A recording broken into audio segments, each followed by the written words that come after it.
Good evening. Welcome to the Spiritual But Not Religious Show. I'm your host, George Lewis. I have actually a famous guest tonight.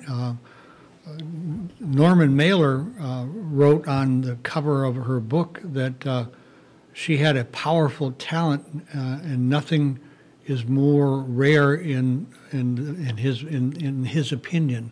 And if you know Norman Mailer, very famous author. My guest tonight is going to be Catherine Ann Jones, author of this book, and the name of the book is The Way of Story: The Craft of Soul Writing. And actually, you know, Catherine's from the same tribe that we're from, you know, because I know as the audience for this show, we're really kind of like looking for a transformation, a world consciousness transformation of the collective mind, if you will. I think we're all kind of tuned into the point that we need some kind of change in the world today. It's gotten really out of line as far as the dark side, the ego side, the greed side, whatever side you want to call it. But let me tell you about Catherine Ann. She was in over 50 Broadway productions, on and off Broadway. She's written many award-winning plays, one about Virginia Woolf, and she was an actress and done many films and won awards for Touched by an Angel, a television show. Just done a lot of work. And she's also studied philosophy and is interested in spirituality. I'm honored to have her as a guest tonight, and I'd like to welcome Catherine Ann Jones. Catherine, are you able to hear me? Yes, I hear you well. Great. Thanks. Well, thank you for taking time out of your busy schedule tonight. You know, before we get into talking much about what you do and so forth, I'd like to get a little background on you, on you know where you were raised, and a little bit of how you were raised spiritually, and how you came by coming to be an author, an actress, and a playwright. Oh goodness! How's that for an open lead? You can have the floor. I don't know if these will be quick sound bites, but I was born in New Orleans. I was raised there and in Japan for 2 years as a child, which was really had a profound effect on me, those 2 years in Japan after the war. How old were you in Japan, if I might jump in? 2 to 4. Okay. But I remember impressions very clearly. For instance, there's a huge statue of Buddha just outside Tokyo, and the statue is 900 feet by 500 feet. Oh, wow. And I remember being about 4 years old and standing looking up at this giant Buddha, and I remember having the thought, oh, this is what they mean by God. Ah. So my first concept or image of God was Buddha. That's phenomenal. And at 4, that must have really been a big statue. Yeah, and then we came back to New Orleans, and then by the age of 7, I grew up in Texas. Well, there's a big difference from New Orleans to Texas in mindset, isn't there? Whereabouts in Texas were you raised? Dallas. Dallas, okay. Now, my people came to Virginia in 1646, I think. Oh, wow. And during the Civil War, Yankees burned our barn down, and the women and children got in a covered wagon and came to Dallas area. Ah, okay, so they were escaping the war. And so your family was in the Dallas area that long, huh? Yeah, so we've really been rooted there since the Civil War, 1865 about. In fact, one of my ancestors, one of the women on that journey, kept a diary of the trip, which I edited and had published years ago. It wasn't a literary masterpiece. It was like, about the Yankees burning our barn. Right. And engine trouble, Indian problems, a wagon wheel broke today, this sort of thing. But this strong pioneer stock, they were amazing people, and it was women and children that made that trip. They were a lot stronger, I think, than we are today. They had to endure a lot of stuff, didn't they? Yep, they did indeed. Are you in Texas now? No, I lived in New York 20 years. Before that, briefly in France. And I've lived in India 2 years. But I'm in California, Southern California now. Okay. I spent quite a bit of time there in San Diego. Oh, okay. I'm in a town called Ojai. Oh, yeah. O-J-A-I. Yep. Which has a very spiritual energy, actually. That I didn't realize. You're kind of inland in Ojai, is that correct? Yeah, we're 12 miles from the ocean. Right. Pacific, yeah. It's near Santa Barbara, about 40 minutes south of Santa Barbara. Right. Yeah. So, how were you raised spiritually? You know, your folks went to Japan. Were they into the Buddhist thing, or were they? What was their spiritual? Not at all. Is that Not right? Not at all. I wasn't raised spiritually. I was raised with religion. And I was very religious as a child and teenager. In fact, I majored in theology my first year at university. What was your plan? What was your plan at that point? I was going to be an educational missionary. Wow! What a transition there was. Go ahead. If I can finish, yeah. But I made the mistake of reading too many books on philosophy and the great religions of the world when I was 17. So by the end of my first year of college, I no longer believed in a personal God or a separate religion. So I knew I had to find another major. So I changed colleges and I switched to drama. So with that transformation, was that a difficult thing for you? I mean, because if you went to college with that in mind, that's a big change. Yes, of course it was. It was tough because I realized that God was a projection rather than a separate reality. So I could no longer follow. From the age of 12, I thought I was going to serve God. So I went into studying theater with almost a religious conviction, you know. Yes, I bet. So I just transferred that sense of religious intensity to the theater.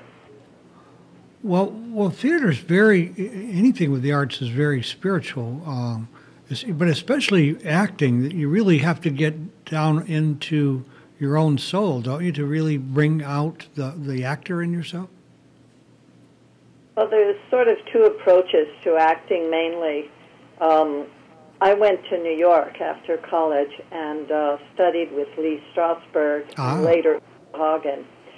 So my approach, which is more typical of New York actors as opposed to Hollywood actors are often a personality.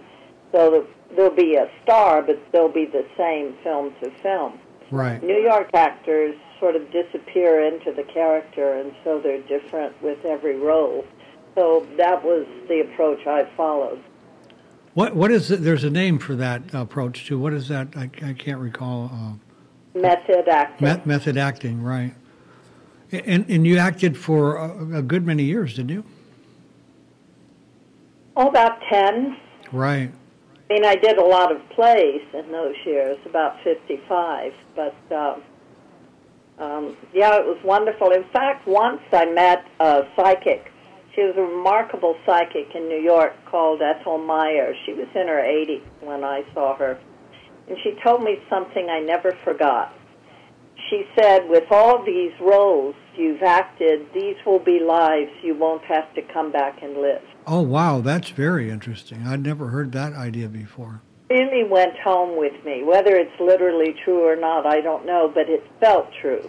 It felt true, because, you know, I had killed myself 3 times. I played Juliet in Romeo and Juliet. I played Anna Karenina, you know, where I had to commit suicide. Right. And my approach to acting, you live the role. Yes.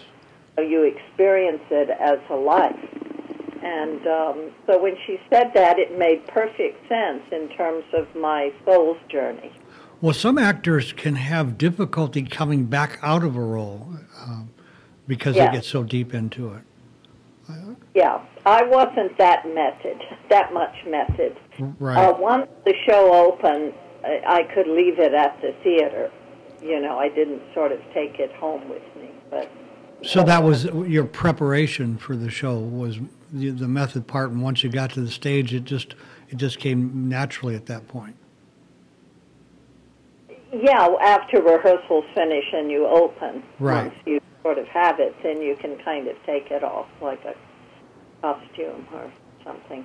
But my son told me, my family told me that just before opening, I wasn't the easiest person to live with. So, yeah, well, that's pretty stressful. Delicate time before you're totally, molded into the character, that you're a little fragile or something. Well, yeah, and even though you put a ton of work into memorizing the lines, getting into the character, there's still that first thing about coming on stage, and it hasn't been tested yet. Yes, that's true, too. The interesting thing to me now, looking back at it, is it was a perfect preparation for writing plays, television, and film. Acting was. In fact, even now when I travel the world and teach, I encourage writers, people writing, to take an improvisational class. Yeah, I read that in your book. That was an interesting thought. That really made sense to me. That you also talk. Well, I'm not going to get into the book now. I still want to talk more about you. I'd like to talk a bit about your trip to India. You were there. Did you say a couple of years? Well, I've made 41 trips to India, actually. Oh, wow. But the first time I went, I was 23. I went for 2 weeks, searching for the truth. At that time, you either, marched in Selma or you went to the east to find answers. Absolutely. I traveled civil rights and anti-Vietnam, but the philosophy won over. That was a greater passion for me than civil action. So I went to India for 2 weeks, and I stayed 2 years. So, really? That was your first trip? You stayed 2 years? And did you stay in an ashram, or what was your living situation there? I did. It's not a public ashram. I found a householder teacher who had a family. Aha. Looking back on it, I would say it's the most important 2 years of my life. Everything that came later was based on that foundation. Were you meditating prior to that experience? In a way, ever since I left religion, I was very interested. I dabbled in Zen Buddhism. I read, philosophy, but I didn't seriously, formally practice until after India. Right. And what was your first foray into meditation? Mine was transcendental meditation back in, I think, 73 or 4. Right, on this period. I would think Zen. Zen, yeah. And also, I was very psychic since I was 7. So a lot of psychic experiences got mixed up with spirituality before I went to India. How did, did you have much exposure to others, people who had that psychic ability? I mean, because you were raised in religion at that point, weren't you? Absolutely none. And no one to talk with?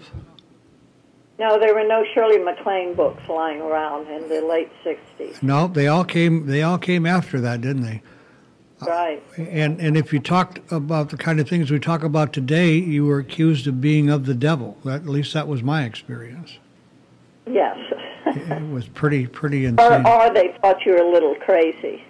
Well, they've always thought that about me anyhow, so there might be some truth to that. There's a wonderful quote. Edith Sitwell remark that someone remarked to her about William Blake, the myth Yes. poet. And someone remarked about William Blake that he's cracked. She and Dame Edith Sitwell, who's a poet in England, said, but that's where the light comes through. Oh, yeah. You know what? That's interesting you would bring that up. I just heard that quote within the last month, and I had never heard that before. A wonderful quote, I think. Oh, it's a beautiful quote, and I think there's a lot of truth to that. With your spiritual experience, did you have, was it just a desire that led you on this path? Did you have some tough times that kind of kicked you around a little bit that made you search for it, or how did that all come about for you?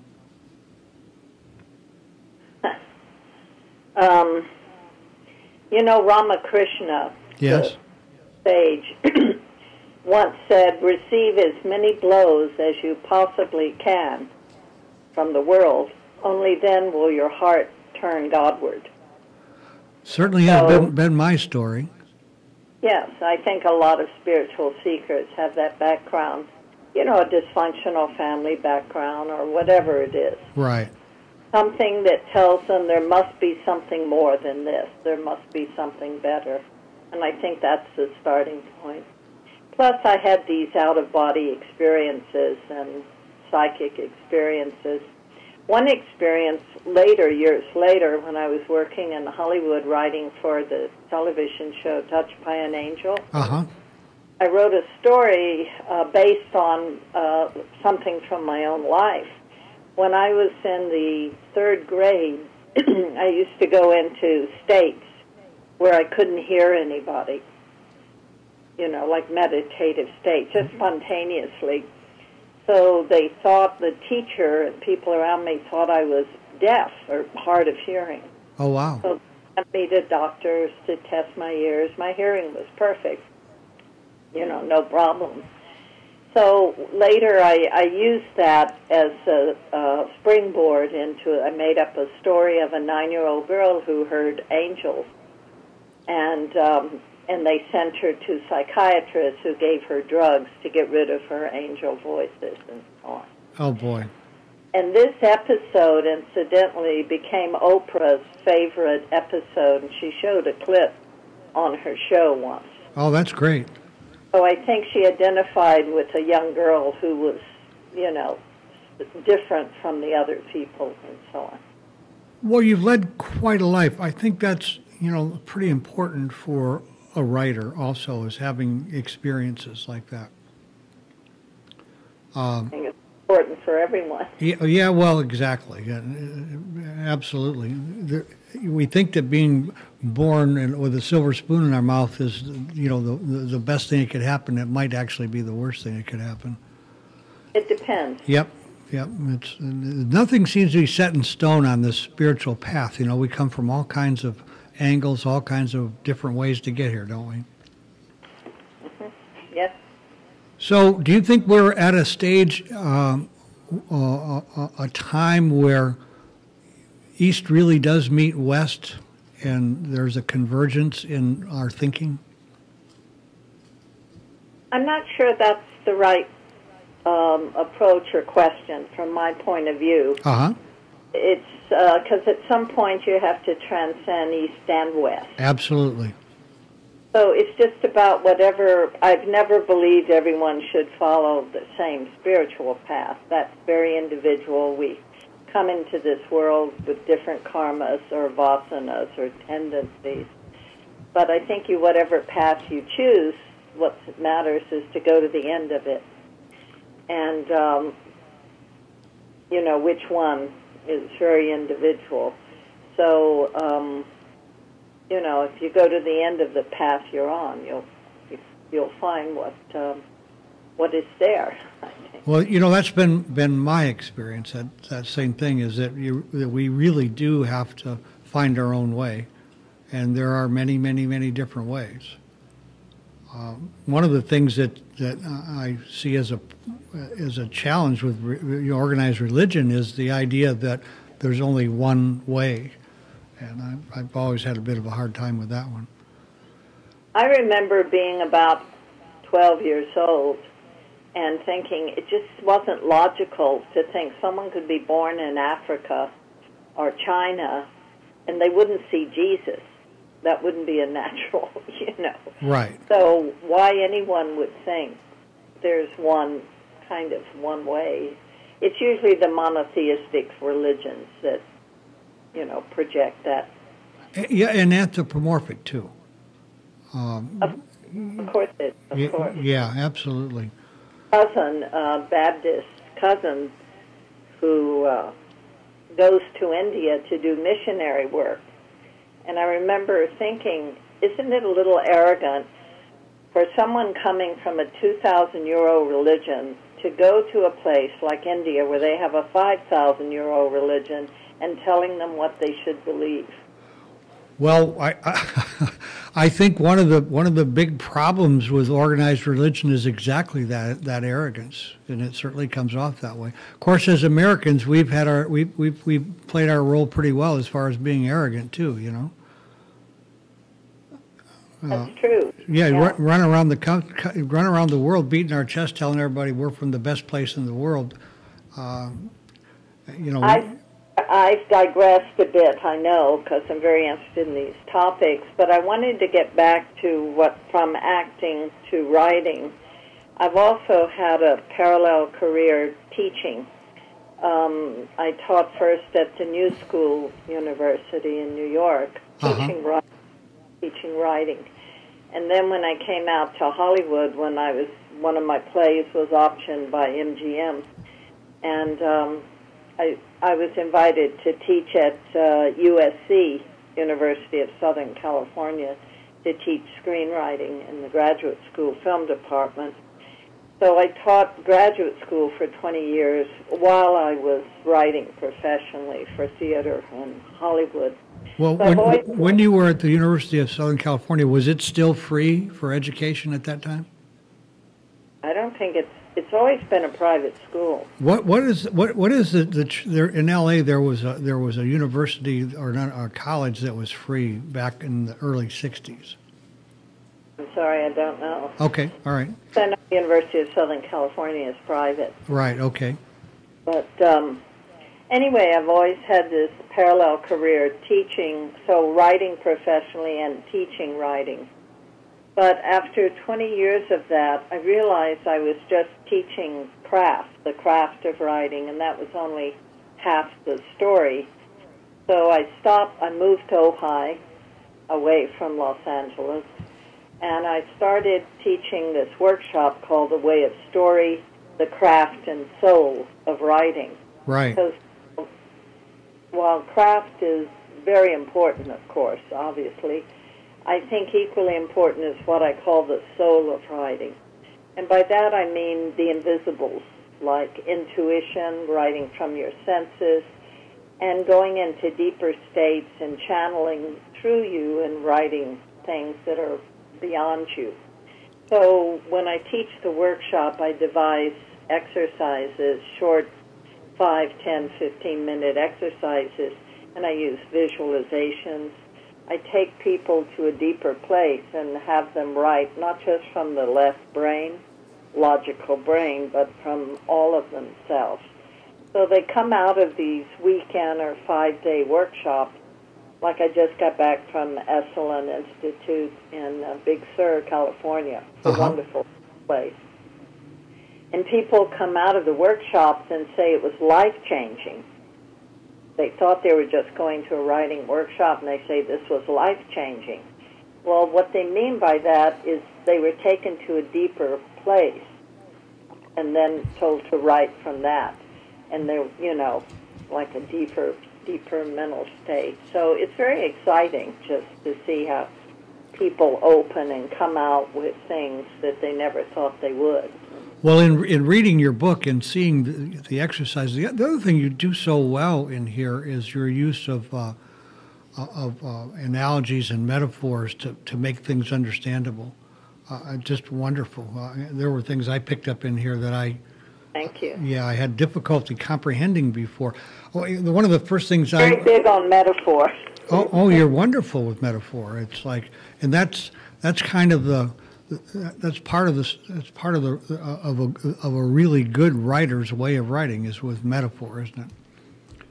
Yes, and metaphor can evoke emotion more than anything in writing. Absolutely. I learned early on working in Hollywood that I personally think we go to movies in order to feel something we're educated and conditioned not to do, both in our educational systems and even in our homes sometimes. So if you know as a writer that you want to write something that will evoke feeling in your reader or audience, then you're halfway there. Do you bring Joseph Campbell's work into what you do?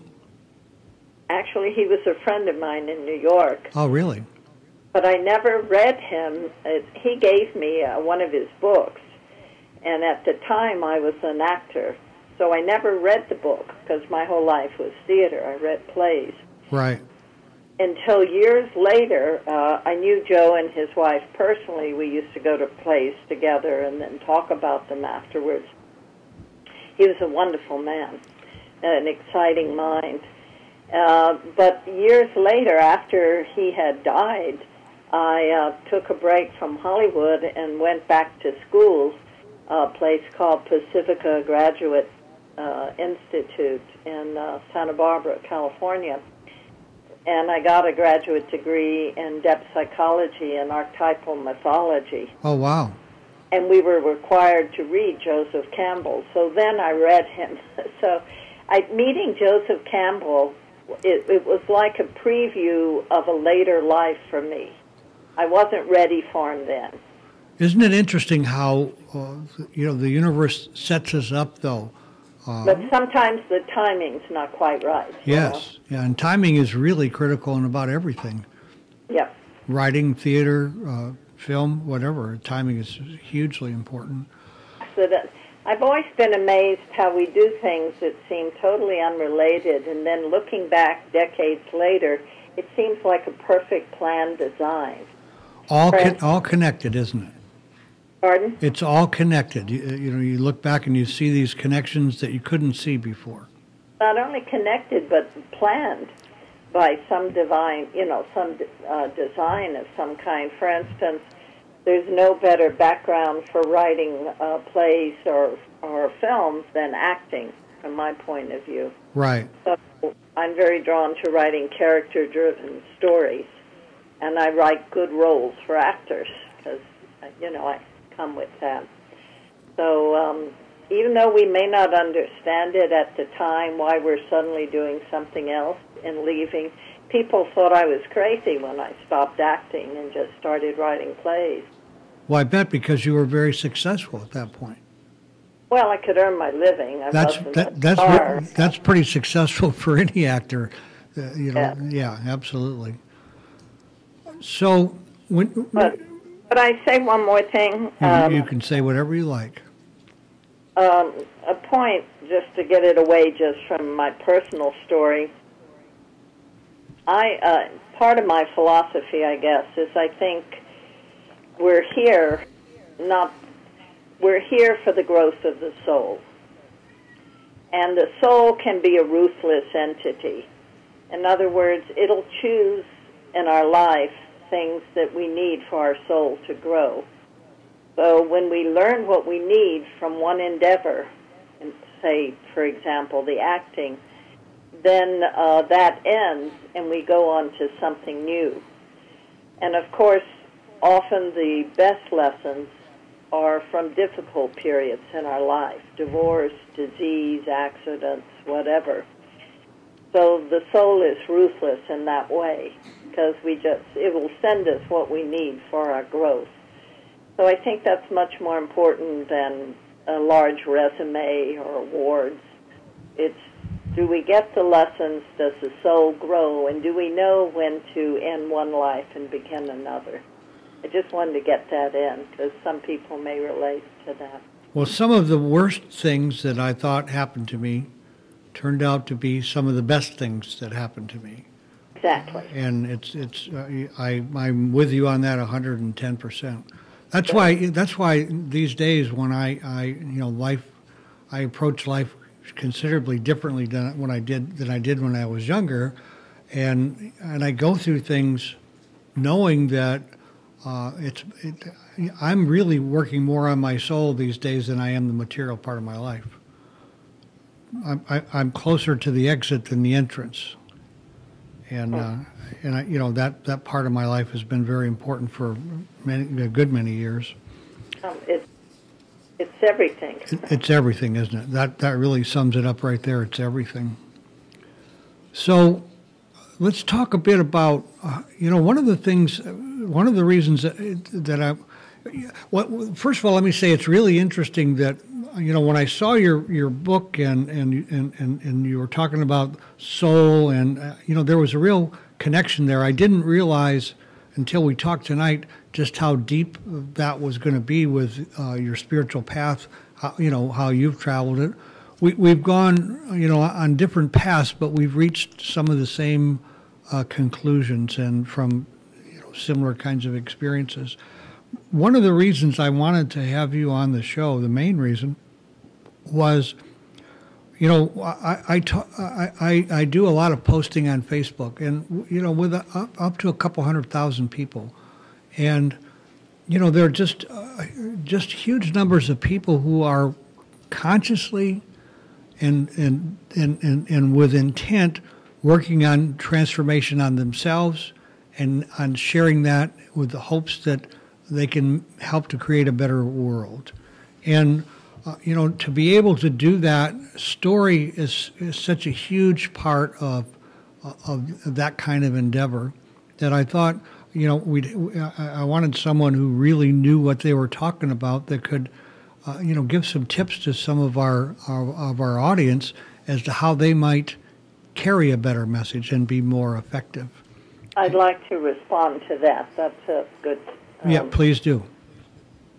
First of all, I believe that to change the world, the only way we can change the world is to change ourselves. Absolutely. Not the other way around. Another workshop I started teaching several years ago, and I've taught it in Asia, England, Europe, and New York, and America, is called Heal Yourself with Writing. And I'm finishing the book now, so it'll come out in 2013 by the same name. But I do have 3 online courses. One of them is Heal Yourself with Writing. So I'm using my psychological training, my Jungian training, mix, and using writing as a therapeutic modality. So it's to heal grief and trauma, as well as create a method of deeper self-inquiry. So again, I've evolved certain short exercises, focused journaling exercises that both on the online course and which will be in the book, as well as my workshops. And already, just from the online courses, I'm getting a tremendous response. I remember a woman I've never met from Australia wrote to me and said she felt I created the course, the Heal Yourself with Writing course, just for her because it helped her in an important transition in her life. It's just a way of self-inquiry and having a dialogue with yourself. So it's a catalyst for self-healing and a deeper understanding of who you are. What's the website? It's dailyom.com, but the easiest way is to go to my website, wayofstory.com, www.wayofstory.com, and on the home page it'll mention online courses. There's the Way of Story course, Heal Yourself with Writing, and a new one up is called Beyond Survival, Guide to a Creative Life. Well, I tell you what, I couldn't recommend more highly that our audience give that a try. From reading your book and from talking with you, the one thing that I know for sure is that you're the real deal. and not just out there trying to make money from what you do. You're really trying to bring about transformation for people, and that's hugely important in my mind. And it's so true that we can only change the world by changing ourselves, and by sharing our story, we help other people to find that change within themselves. Yes, totally. Totally. The heal yourself with writing, one of the key things, I believe that our lives may be determined less by past events than by the way we remember them. Actually, we can actually change our childhood. We can change our past by doing exactly what you just talked about, reviewing it and seeing it in a different view. Yes, but there has to be the healing a shift in perspective is what has to happen, and you can create methods to do just that. Early on, I ran across a wonderful North American parable, or North American story I'd love to share with you. There was an old grandfather in the village where some crisis had happened in the village, and he's talking to his young grandson. And the grandfather is saying, I have two wolves fighting in my heart. One wolf is angry and wants revenge, and the other wolf is loving and kind and compassionate. And these two wolves are fighting in my heart. So his grandson asked him, Grandfather, which wolf will win the fight in your heart? And the grandfather says, the one I feed. Absolutely. So this was a starting point for my Heal Yourself with Writing workshop and book. How do we learn to feed the stories that heal? So that was kind of the core beginning of my work doing this. And I've even worked with vets, and it's just amazing. What excites me is that I'm not healing anyone, but I'm a catalyst, and it's a way of self-healing where people are healing themselves. You know, what's very interesting about what you're expressing is that I've had very similar experiences from a different modality, but that uses all of what you were talking about.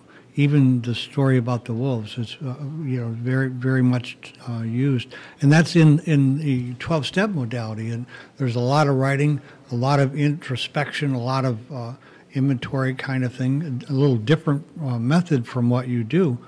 But the whole of it, I changed myself completely. I've seen other people change 180 degrees from where they were. And as you just said, the only thing that really changed, that caused the transformation, was a new viewpoint, a new way of looking at things. I was very influenced also by a book by Viktor Frankl, Yep. Man's Search for Meaning. Absolutely. I'm very familiar with that book. Well, for those listeners that don't know, he was a very important New York psychiatrist. He died a few years ago. But he was in Auschwitz, the concentration camp during World War II, and he lost his entire family in the camp. He was the only survivor. And he had an epiphany during this experience of being in the concentration camp. And it was that he realized he had no control over outer events. The only power or control he had was how he perceived what was happening to him. That was all he had. And this discovery of knowing that the only power he had was how he perceived and could shift his perception, this became the cornerstone of his work that determined his career later in New York. So this is very close to Advaita Vedanta, which is what I studied in India for decades now. The Vedanta Yes. is the Hindu philosophy behind the religion. You know, there's a saying in India, which I've always loved. It's all right to be born in the temple as long as you don't stay there. this means religion is a stepping stone to higher philosophy. And I thought that quote is fun. It's a powerful quote. Powerful quote. So these are sort of things that interest me. I also did a Fulbright research year in India for 1 year in the mid-'80s, where I studied shamanism, Dravidians. The Dravidians were the people before the Aryan Hindus came into India. So these forms are over 5,000 years old. And so I've been interested in shamanism. So that's influenced my work, my writing, and my teaching a bit too, shamanic methodology. When you say the Dravidian, is that what it's called, Dravidian? Dravidian, D-R-A. Uh-huh. They were the indigenous people in India before the Hindus came. Were they anything similar to the Aborigines in Australia, as far as their? They were a darker people, but they worshipped ancestors and serpents, and and did shamanic things. The Aryans came and brought the Hindu pantheon, the Hindu gods, Vishnu, Shiva, and so on.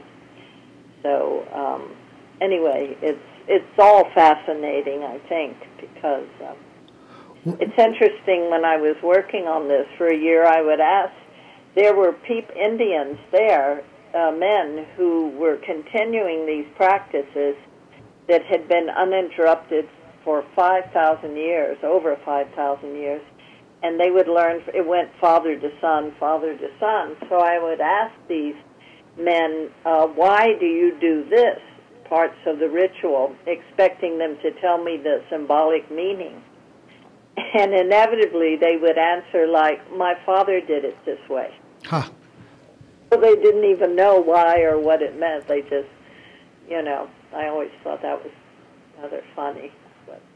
Yeah, well, I think that sums up a whole lot of people, and a lot of why we have some of the habits that we have. It's like, I don't know why I did it, but Mom and Dad did it. Yeah. Even in our lives. Nap sometimes. Yeah.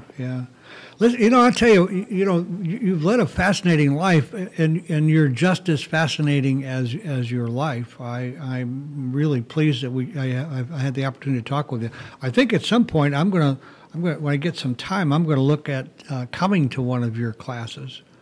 Oh, I'd love to have you. Yeah. It would be wonderful. I would absolutely like that. At some point, I've got a couple of screenplays I want to get into, and I'm absolutely sure that what you do could be a real pathway for me to that place. Thank you. Yeah. Absolutely. I can't recommend enough that our audience, our viewers, if you get a chance, take a look at the website, and if you have a message that you're wanting to do, you want to write, you want to have a transformational experience, I'm sure one of these courses could be a real pathway for you. I also work as an individual writing consultant. Oh, you do? Okay. If that interests anyone, again, wayofstory.com, and just click on consultation or something. So that might be useful to someone as well. I'm sure it could be really useful to someone. We're starting to wind down time-wise. It really went way too fast. I have a lot more I would have liked to talk to you about, but what we talked about was very interesting. I'm sure very captivating to our audience. You have a reading with that prologue, if I could. Well, that's where I was leading to. You have a reading of a prologue. Why don't you read that for us? Thank you. It's a prologue to the Way of Story, to the book. And I'd ask you to close your eyes and not only hear the words, but try and feel the words. In the beginning was story. The caveman rushed back to his tribe and excitedly acted out his encounter with some Paleolithic beast. This was his story, and forever after he would be remembered by this story. Stories have a sacred dimension not because of God's, but because a man or woman's sense of self and her world is created through them. These stories orient the life of a people through time, establishing the reality of their world. Thus, meaning and purpose are given to people's lives. Without story, we do not exist. The way of story is how we discover who we are. Thank you. Oh, thank you. That was fantastic. And I think, when you look at what's happening even in our modern corporations, they've started to realize the importance of story and actually hire people to come in and teach their people how to tell story. I think we need to it would be good for us to get back to that on a more family type level, if that were ever possible. The world is made up of story, not atoms. Isn't that the truth? That's a pretty deep statement right there. Listen, Catherine, thank you so much for taking the time this evening. I'm going to look forward to meeting you in person. You get down to Sarasota here. We got a pretty nice place here. Need a workshop venue, and I'll come. You know what? We'll talk about that, and we'll see if we can't set that up. I'd love it. Oh, I'd love to have you. That would be grand. Yeah. Okay, I've enjoyed it. Thank you, George. Yeah, and you have a good night, and thank you. All right. Namaste. Namaste.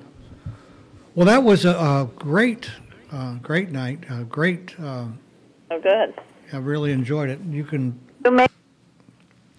And we'll. As a matter of fact, if you're from the area here, at some point, I'm going to talk with Catherine and follow up on that idea of her coming down and doing a workshop.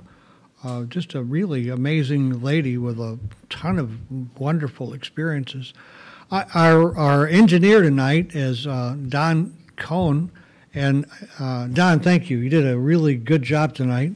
Tom Johnson, who was usually there, left, and it's a big job to produce this show, and he's done a really fantastic job for us tonight. So I totally appreciate it. I've got another great guest for next week, so be sure and come back. And in the meantime, don't forget to accentuate the positive and have a fantastic week.